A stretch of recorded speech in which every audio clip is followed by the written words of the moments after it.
eloquent and not stammer? Yeah, it is a fact. Personally, I've suffered from this. Okay.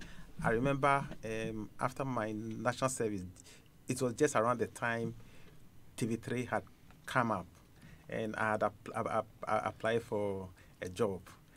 I don't know whether everyone was taken through that process, but as soon as they heard me, they asked me to do a stand-up. And on that day, my stamina would not allow me any breathing space at all. Oh, okay. And so for that matter, I didn't get any job. Oh, and so because you could not. Yeah, I could not flow. Okay. Okay, but it is not as though I wasn't up to the task. Indeed, I did radio. I did my national service at GBC Radio, and thereafter I was employed there. And I've won many DJ awards. And my first award was the best radio news reporter. That was way back in 1999, 3 years after graduating from school. So the point I'm making is that you need to consider the competence of the person rather than the person's eloquence. And it is unfortunate that sometimes society look at it the other way around. And that is what we want to talk about. I mean, let's be honest with ourselves. And we want to. It's a difficult conversation to have, but if we don't have it, we won't solve it. And it's been a while since we really had a conversation about disability in Ghana. It's something that it's swept under the carpet because everybody just goes about their work. The best way to see this is look at what has happened with the Disability Act and the Disability Council. We passed it and gave a 10-year moratorium so that all the buildings will come into conformity. I doubt if this has happened. But let me bring in Dr. Asamoah on this. Doc, yes. Yeah, you heard the comments that was made about the chieftaincy minister. Yes. Yes. As a visually impaired person yourself, when you heard it from the second Deputy Speaker of Parliament, what was your reaction? Well, my first reaction was I was shocked, and then I was very disappointed because this is coming from the Deputy Speaker of Parliament, and this is somebody who was part of the Parliament that brought the Disability Act into being. So I expected, at least from no less a person, I didn't expect that level of conversation. I expected him to be above this kind of issue and not to say such a thing, because what he said, the implications of what he's saying, I mean, it's if we break it down, it's very, very offensive, because he looked at the Dr. Dana, he made and first, and the context even which he laid it. First of all, he went through and asked about what the chief would accept somebody who's not whole as a chief, and then proceeded to talk about a minister of state who has a visual disability. And we know that being a minister of chieftaincy, you don't have to be a chief to be a minister of chieftaincy. So even that connection, I don't know why I put it there. It's just that you don't have to be a footballer to be a minister of sports. So the fact that somebody is a minister of chieftaincy doesn't mean that the person should be a chief and then should fit all the requirements of the chieftaincy institution. Apart from that also, the impression is given as if our chiefs are backward. And I can tell you that our chiefs are not backward. They are very progressive, you see. And tradition itself is not static. It moves forward. I'm from the Ghana Blind Union. And I can let you know here that our trustee, our senior trustee, is a very prominent chief. Oh, okay. And that's what you do, yes. Dochini. Okay. Dochini is our trustee. You understand? And in my situation, I can walk into various chiefs' houses in places and have conversations with chiefs, and I can interact with them as well. They are our parents, they are our fathers. So, to take us back to the time when 1615, when certain people couldn't see certain people, and you couldn't have certain traditions happening. I don't think the whole thing was necessary. I really don't think so. So me, I'm disappointed, and I want to say that a lot of blind people are disappointed along with me on his comments. Do you blame him necessarily, or you just simply blame the society that he's a product of? I don't blame the society. I blame him necessarily because we seek to improve society. Society today is not like society in the 1400s. Every year, every day, society moves onward. We progress as we go. And in Ghana, since when persons with disability, we've been doing a lot of public awareness. We've been doing advocacy. We've been talking to people. We've been and we are moving forward to a more inclusive nation. Now we have the inclusive education coming up. Inclusive education. So things are changing. Things are different. And I would have believed that as a leader of our nation, he will show the light for us to follow. You can't say that this is what society is doing, and if you're a leader and you know it's not correct, and then you say certain things that gives the impression that that is how things should have been. We can't do that. We have to move forward. Let me bring in the custodian of one of the custodians of our culture. Is Nana himself and the Tufahini of the Komu. Many have said that when the former chieftaincy minister was appointed and was blind, there were some chiefs who were uncomfortable with that, who would not even deal with him because of that. What is it about? Like, explain to me first the cultural issues that frown on people who are disabled or blind, etc. Dealing with the chieftaincy, that relationship between the disability, the disabled person, and the chieftaincy institution. Where is that cultural antecedents coming from? Thank you very much. What I can say is culturally or traditionally, it starts from selection of a chief, not the people that you are going to rule over. You understand? In terms of selection of the chief, that is where we use the word suitability. But I side with my brother that, honestly speaking, day in and day out, things changes. So what you're saying is that traditionally, a blind person cannot be a chief? Honestly speaking, before you are selected, if you are blind, you will not be. Okay, but so if you're that disqualifies you. If you're on the throne and you get blind, you are not distilled. Okay. You are not distilled. So let's take, for instance, typical example is circumcision. In the Akan setup, if you are circumcised in those days, you cannot be selected. You are not suitable to be a chief. If you are circumcised? Yes. Okay, so only uncircumcised people can be chiefs? Exactly. Okay. You understand me? But these days, do we have people who are not circumcised? No. So that is why I'm saying that time in and time out, we live in a dynamic world. And so things changes. Reason why in those days all these things were there, in my opinion, is that those days we're going for war. Okay. So assuming you are blind, excuse me, how can you lead your battalion to war? You understand? Assuming you are somebody who is a stammerer. And you are the linguist. You are the linguist. Okay. And he mentioned that actually. You understand? So we try our best to avoid those people to become chiefs and not people in the society.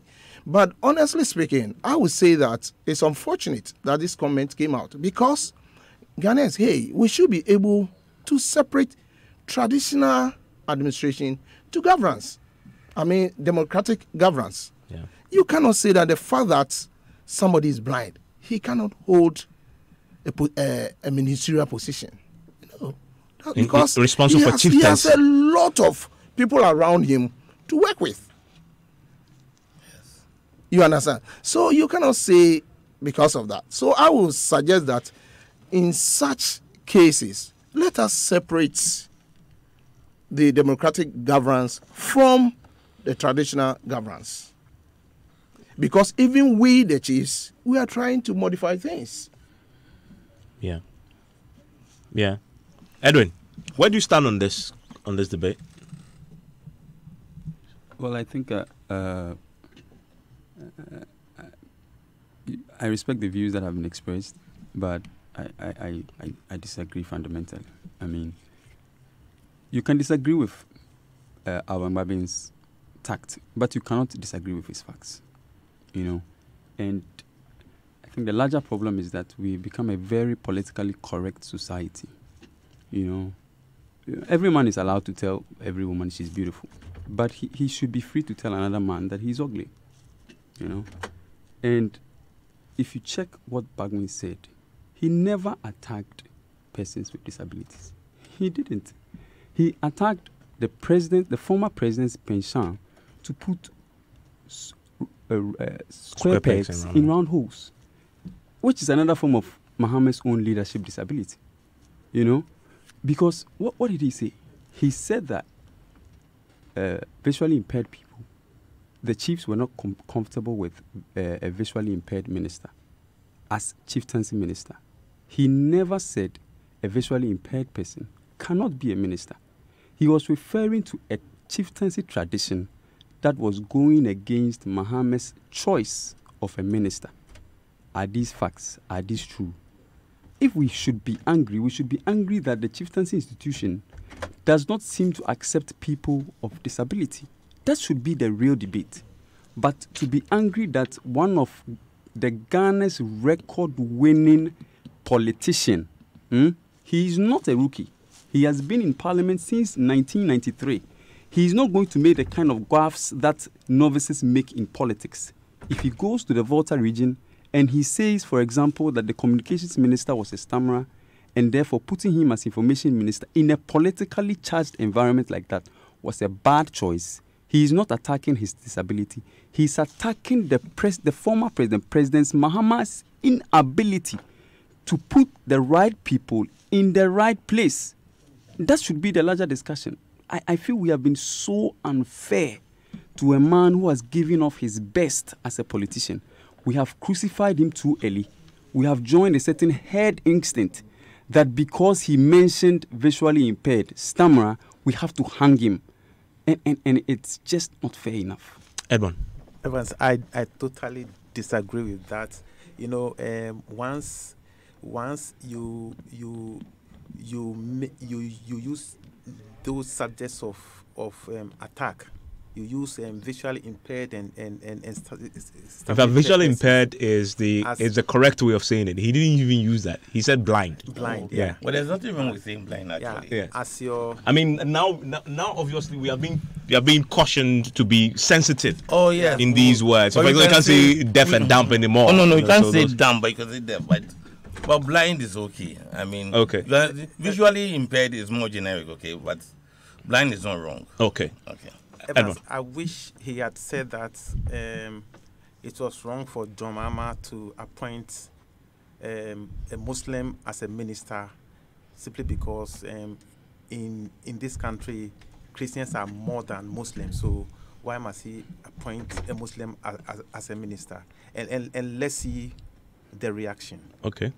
So for me, his subjects of attack was totally wrong, and I wouldn't have any issue if among the examples of failures of John Mahama, he had cited some others, including people with the disability. I wouldn't have a problem. But once he cited those two, it means he had a certain agenda. Okay. So no. You think he had an agenda against? Nobody. Yes. Against people with disability people generally. With the disability, and then also the soundbite you played about the Yisi chair is giving me a certain indication that he has a problem with minority groups. And you only need to connect the dots. Even if you take, to arrive at that. even if you take the comment he made about the EC boss, for example, I mean, it's a classic example of how we crucify people too early. No, but what he said was that position is too rough for a woman. Well, but are you saying that women let me make a cannot point. Let me deal with But I the think rough he said the terrain? wrong thing. No, Yes, no, I admit that he said the wrong thing. I think I'm wholly given to admitting that he said the wrong thing. I'm simply saying, when we had the first war, when the world was bloodthirsty, and we're putting young men at war zones, and they were dying, nobody sat in a radio station to organize a discussion about why we're not putting the women in the front line. Why? Yeah, Why didn't we? No.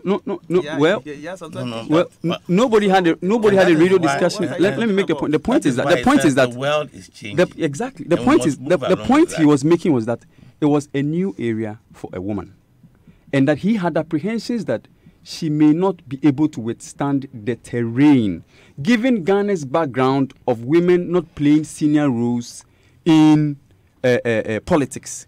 You know.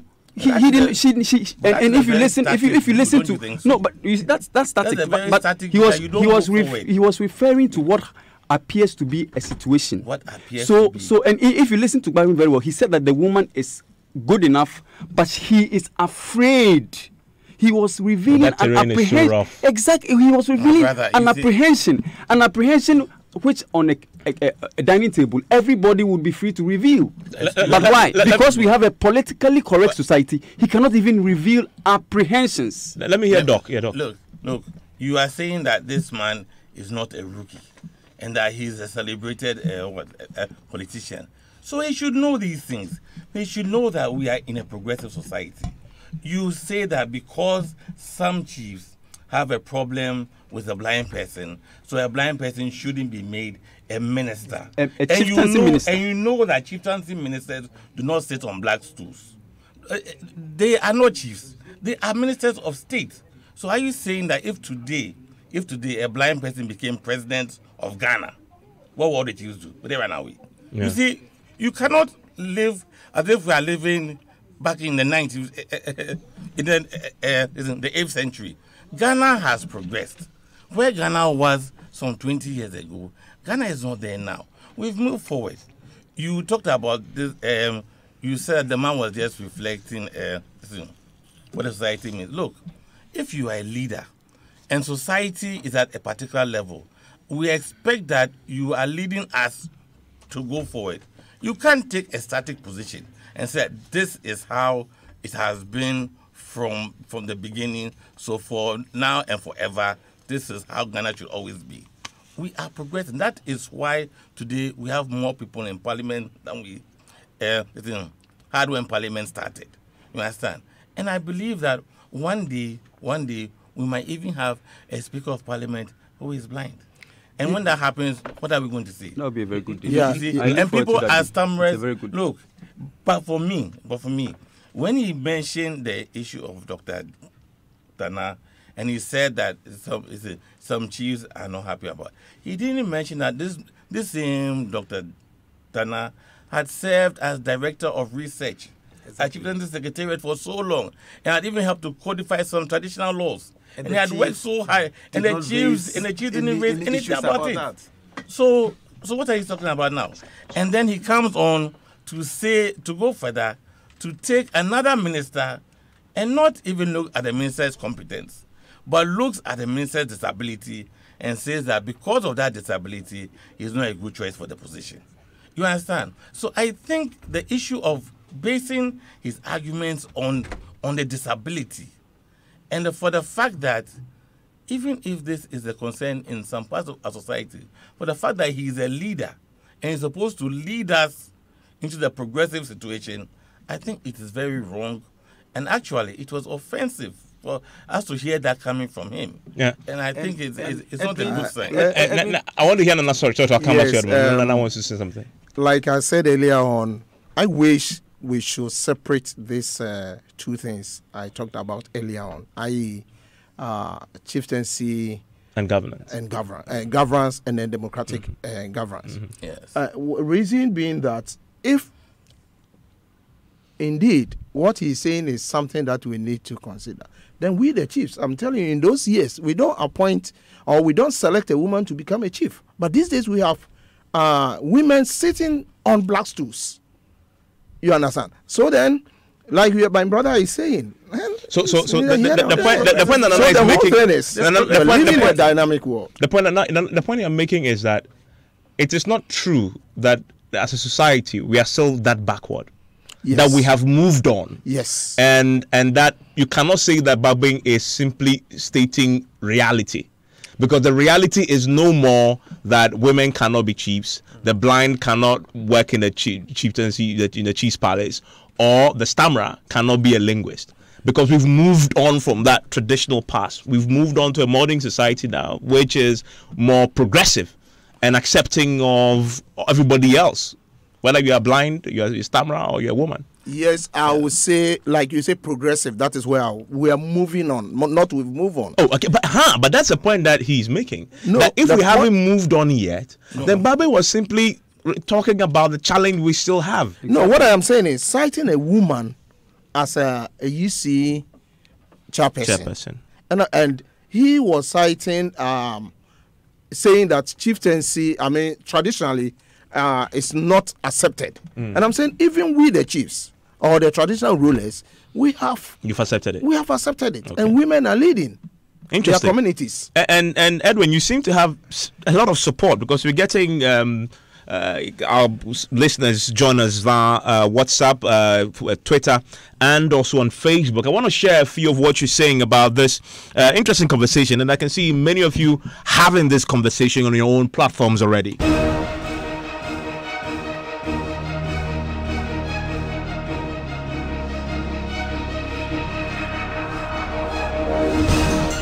And I have received several messages in my Facebook inbox, individuals expressing very interesting perspectives on this. And Kwame says, Evans, what exactly is wrong with comments made by Babing about former chieftaincy minister? Look, in this country, we say our tradition against LGBT, that is a lesbian, gay, and bisexual practices. The same traditions are against disabled persons. If we think our traditions aren't progressive enough, let's do away with them and have a free society. That's Kwame. So Francis says, I'm very disappointed that the Honourable Member of Parliament who's led us all these years will make such a comment. Stammer is not human. This is a PhD holder we are talking about. He's too desperate for power. Another one here says, Alban Badman has been such a huge disappointment with his utterances on the campaign trail to win the hearts of the NDC delegate. Most of what he is going about saying will solve his chances even after this NDC flag bearership race. Now, there is a long one from Obengenim says, let's take the points one after the other. Is it not true that in a traditional setting, a person with disability can be a chief, king, or queen mother? Is it true that some chiefs objected to the appointment of Dr. Dana? Can a visually impaired person head an institution, a chief, king, queen mother, that he or she can't even be considered to hold that position? Now, if all these are true, then Honorable Babing did no wrong, but helping us PWDs be alert. The traditional institutions are neglecting us. These are issues that need clarification. If that's the case, then we have to look at the chieftaincy institution as a whole. But the truth needs to be told about the chieftaincy institution as a whole. We have to look at some of those issues that prevent PWDs from holding chieftaincy positions. I think civil societies must rise up and speak. Some of us are from royal families and will support any move to scrap such old-fashioned laws. Bernard from NKZ says, Evans, the statement by Mr. Badman is simply unfortunate. He should do the gentleman's thing of apologizing to Ghanaians. This one says, I'm very disappointed after hearing what Mr. Badman had to say about people with disability. He cannot hold his position again. He should resign. And this one here says, Evans, Moses in the Bible was a stammerer but was selected by God to lead Israel. What is Honorable Badman talking about? And that's from Yawin. In fact, that's in your book. I saw that reference to Moses, who I think you said, I want to look for it and quote it because I think it's a very interesting. That's Exodus 4:10. What happened there briefly? When God called upon Moses to lead the Israelites out of Egypt, then Moses said, Lord, you know, I am slow in speech. Which means that in today's time, he's a stammerer. I don't have eloquence. And then when you read on at 4:11, God says, I make somebody not able to speak. I make somebody blind. And so God, the bottom line was that God says, irrespective of that disability, I still want you to lead the people. And I have never come across any bigger linguist in this whole world than Moses, and any warrior than him. But God used him. So why should God is not standing for re-election? Why should a mere mortal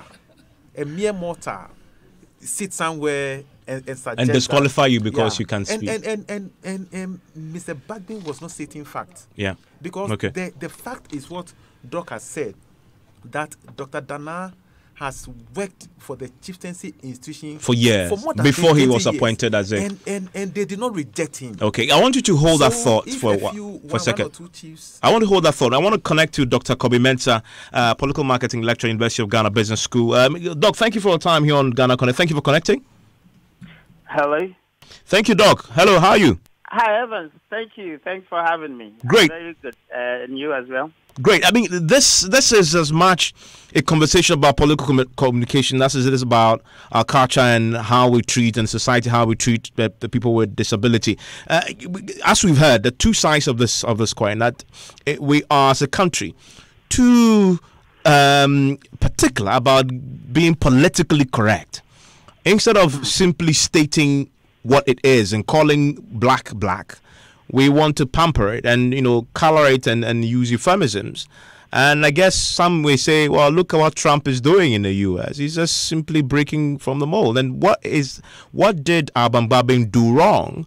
How do you read this when you put on your political communications, political marketing spectacles? Okay, excellent. Well, Evans, let me say that, when you talk about political communication, you are talking about essentially three entities here. Obviously, the political institution and the actors. You're also talking about the people. And then, of course, you're talking about the media. So we have these, a trinity of players within that particular sphere of political communication. Now, the media coming into the play that is between the people and the politicians or the political actors means that political communication is actually mediated, i.e., somebody interprets what somebody says and pushes the message to the other party. So when you're actually communicating, there's a challenge because the message is mediated. So you don't want someone to interpret or misinterpret what you say to the people. That's why you have to be very clear in what you say. Anything that actually comes within this, sphere that presents misinterpretation of your thoughts or what you want to say, is a challenge to you. So I think that for me, whether Alban Babin, whom I know very well, fantastic, politician, I've actually had a book with him because I had a chapter in the book, no doubt about it. But I think he erred in this one because he's actually allowed his statement to be interpreted or misinterpreted by people, and therefore his message is not going through. The mediation is actually giving him that challenge.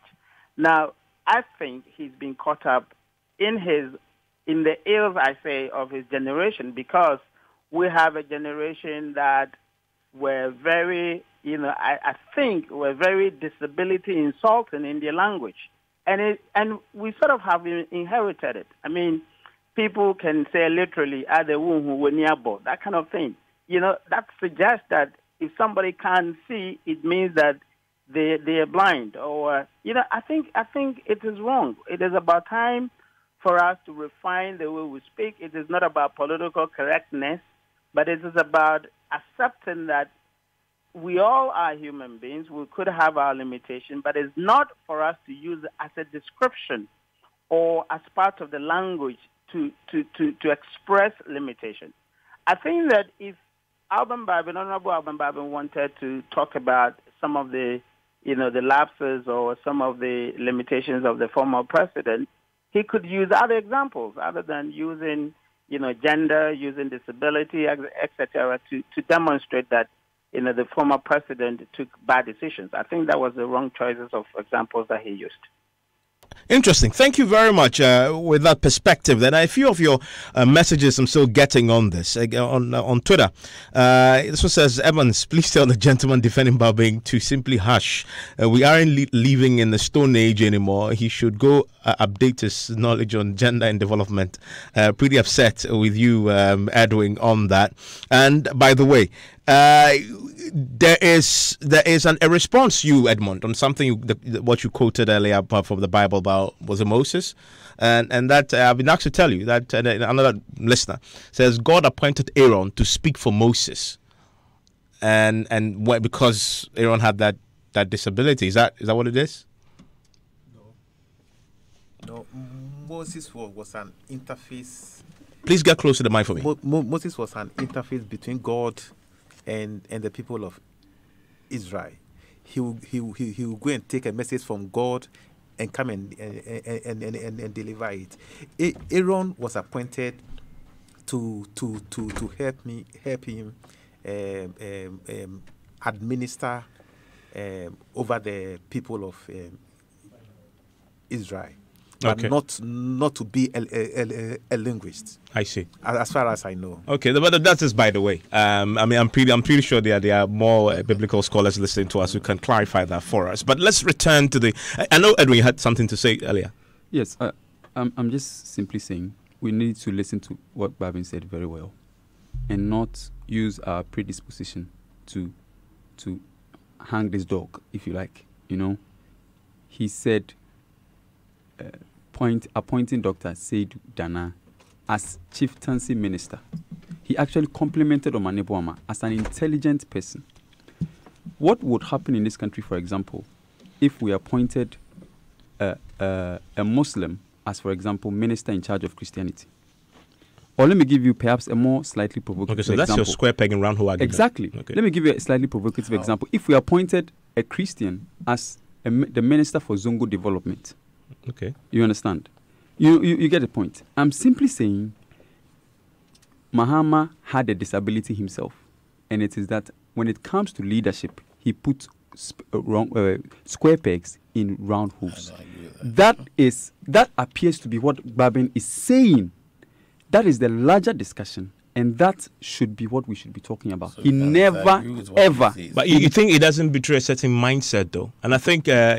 what kind of mindset would that be? The mindset, as was pointed out by Dr. Mensah a short while ago, of the generation that simply discriminates against the disabled. Very fundamentally wrong in his analysis is that Babin was not talking to Ghanaians, he was talking to NDC members who are most likely... Who are Ghanaians? Wait. Who are most likely to resonate with what he was saying as a politician. Okay. You understand? Because the NDC lost an election. There were reasons why they lost an election. They actually commissioned a whole committee to find out the reasons. Babin goes to the Volta region and provides some of the reasons.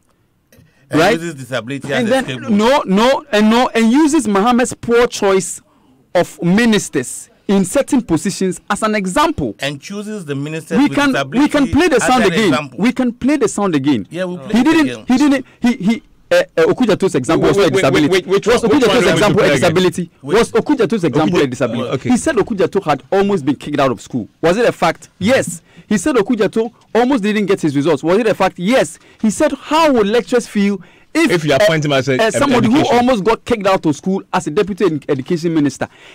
Was that a disability? Perhaps maybe intellectual, but clearly, the example of Okudjato shows he was not there out there to attack persons with disabilities. We are saying square pegs and round, round pegs and square pegs and round holes, whichever. Are you saying that it was a disability which makes them square pegs? No. Because apart from the disability, I don't see what else that he's referring to. Maybe Edwin, I should ask you a question. Yeah. If you had appointed Dr. Dana as the Minister for Roads, exactly. Your point is that there's no problem. Because my question, I'll answer. If you appointed Dr. Dana as Minister of Roads, and he Barbin came to say this, I think I would be the first to also criticize. agree that he had made a very bad statement. That is absolutely discriminatory. Okay. He is saying that the chieftaincy institution didn't feel comfortable with a visually impaired person. Okay. So why do you appoint him? That's not a fact. That is not a fact. That is his assumption. But the chief here has disputed that claim. We can disagree with what he said. We can call him a liar, but we cannot say that he has attacked persons with disability because of what he said. Not a fact. But your disagreement is not a fact. Your disagreement is not a fact. We can say that because he doesn't focus his argument on the people's competence. All his arguments are focused on their disability. Well, he doesn't say Dr. Sedana was a wrong choice because he's not able to do the job. He says that he's a wrong choice because of his disability. Omari Nwama is a wrong choice because of his disability. So he's focusing on their disability. And what we are saying is that if there was a time in our history when persons with disability were not given the opportunity to prove that they could work and contribute and make their mark in the development of this country. And at this stage, we have a president who has given them this thing to contribute. And they are contributing because, look, at the end of the day, what was leveled, who leveled anything against Dr. Dana's competence? Nobody spoke about his things that he's not been able to do. This man has worked with the chief executive for so long. So it was not about his competence or his skill, but it was mainly about his disability. The fact that he was blind. Yes, and what we are saying is that when you hinge all your arguments on the disability of the individual, then you are saying that persons with disability are not able to do certain things, or it is wrong that a person with disability should do a job, and that is what goes against our constitution. And look, it's not our society feeling, please. Our constitution, which reflects our societal feelings, talks against discrimination. It talks about against this kind of derogatory comments. These are things embedded in the constitution, the soul of our nation. It is there. So if you appoint a minister and one or two people don't agree with the minister, then you don't call that a reflection of our society. Okay. Now we'll move on to the other part of the conversation. Edwin, again, I guess that I'll start with you on that. But do you agree, though, that fundamentally as a society, we tend to be discriminatory, or we tend to relegate people, minority generally, or people with disability specifically, to the background, and that we treat them as second class, and that is a problem that needs to be addressed? I absolutely agree. I think a lot of minorities don't get the kind of treatment that everybody else gets, and it's a big question, and it's very pervasive in our society. Anything that it's any minority group in this country, you need to shout louder to be heard. Yeah. And that's a discussion that we should be prepared to address. And that's how we'll end. How do we fix this challenge? And Doc, you've already made the point that there's a lot of work that you've done in the past years to try and fix that stigma, change people's perceptions. We'll try and test if that is working. What more can we do? Edwin, hold your horses. Let me quickly connect to the Amnesty International country rep who is connecting with us on the telephone line. Doc, thank you very much for your time here on GhanaConnect. Yes. Hello, hi, Samuel. Thank you for connecting. Yes. Okay. Yes. Tell me first. I mean, where do you stand on the Barbin conversation? Hello, please, Ivan, can you come again? I'm asking you, what's Amnesty's own reaction to the comments that we heard the second Deputy Speaker of Parliament make this week about the former Communications Minister and the former Chieftaincy Minister? We said we issued a statement that his statement is very offensive, insensitive and degrading, and very discriminative to persons living with disability, and especially Dr. Omanebuama and then Dr. Dana.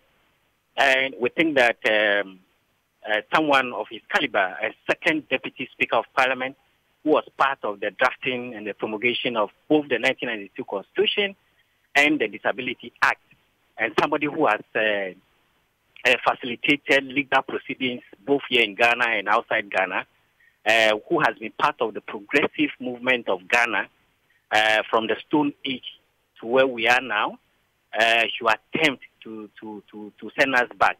And we have a very strong disappointment as far as Honorable Bagben is concerned.